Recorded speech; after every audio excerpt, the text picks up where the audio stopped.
course after initially suggesting a pause on ICE raids at farms, hotels, and restaurants. The Department of Homeland Security now says enforcement operations at those locations can continue. Small business owners spoke to NBC News about how that's impacting their workers and their bottom lines. As protesters call for an end to deportations and raids, many business owners fear the emotional and fiscal fallout is just beginning. I know one landscaper that lost 9 or 10 of the whole crew he had, and he's just totally out of business all of a sudden. President Trump suggested last week that immigration raids would shift away from workplaces like farms, hotels, and restaurants. They're not citizens, but they've turned out to be, great. And we're going to have to do something about that. But now, the Department of Homeland Security says worksite enforcement remains a cornerstone of our efforts to safeguard public safety, national security, and economic stability, all as business owners speak out. In Key West, Florida, Vincent Scardina is the owner of a roofing company. He spoke to WTVJ and says a third of his workforce was detained in an ICE raid. It's financially as well as emotionally. It takes a toll. Of his workers, 5 of the 6 detained men have pending asylum cases, according to their immigration lawyer. Scardina voted for President Trump, but says he thought the administration would focus solely on deporting criminals. You get to know these guys. You become their friends. Just not an employer, but a friend. The American Immigration Council estimates that 4.9% of the U.S. workforce is undocumented. A small number of workers can impact a local economy quite drastically.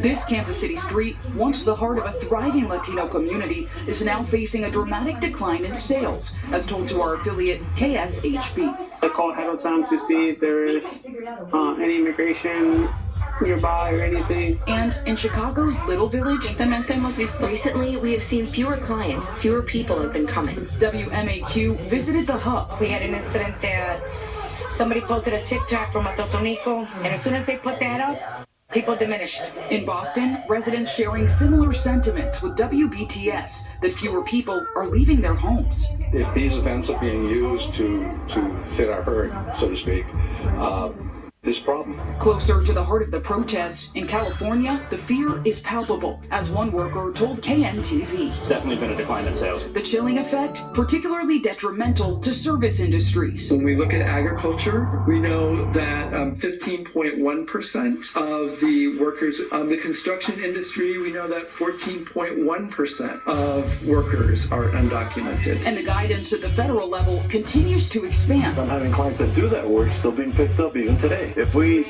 had perfect enforcement of federal immigration rules, we'd starve in this country. Local businesses and many of those who make them possible, hoping clarity comes soon. On the economic front, President Trump has agreed to lower some tariffs on British imports as the United States and United Kingdom work to finalize a trade deal. The president announced the agreement alongside UK Prime Minister Keir Starmer at the G7 summit in Canada on Monday. So far, this is the closest the Trump administration has gotten to an actual trade deal.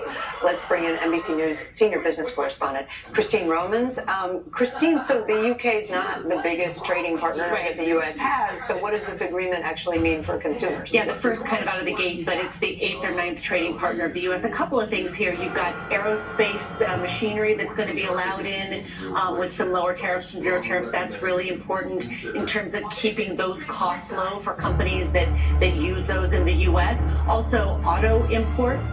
There'll be 10% tariffs on the first 100,000 vehicles coming in from the UK. And then there's some access for American and British farmers, but you still have some TBD, to be determined still, including steel tariffs, aluminum tariffs, and pharmaceuticals, some other areas where we're not quite at a deal yet. They're still negotiating. And we are 3 weeks away from the Trump administration's self-imposed deadline to sort of hit trade deals with key partners. Among them, where do things stand with our partners like China, Japan, European Union? Again, a lot of TBD. you have the president with the G7 nations talking to these heads of states, but there's not a deal yet with Japan, not a deal yet with India. We thought that something on that was coming soon, but it hasn't come yet.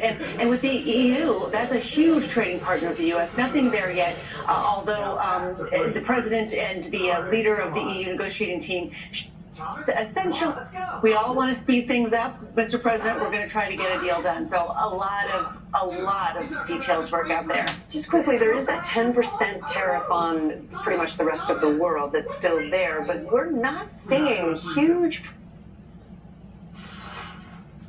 past months. Why not? 10% is still the most we've seen since the Great Depression. Those are historically very, very high. So economists say you will see those price pressures starting to move through the system. We have seen appliances prices going up, cars made in Mexico, those prices have gone up. Shoe prices, shoe companies have been raising their prices as well. Apparel, tools. So we have seen the companies warn that these higher prices are now on the shelves, and so we'll see in the days and weeks ahead as consumers change their behavior maybe to try to avoid one thing and buy another one instead. But they're coming. All right, Christine Romley, thank you. And later this hour, a doctor accused of providing ketamine to actor Matthew Perry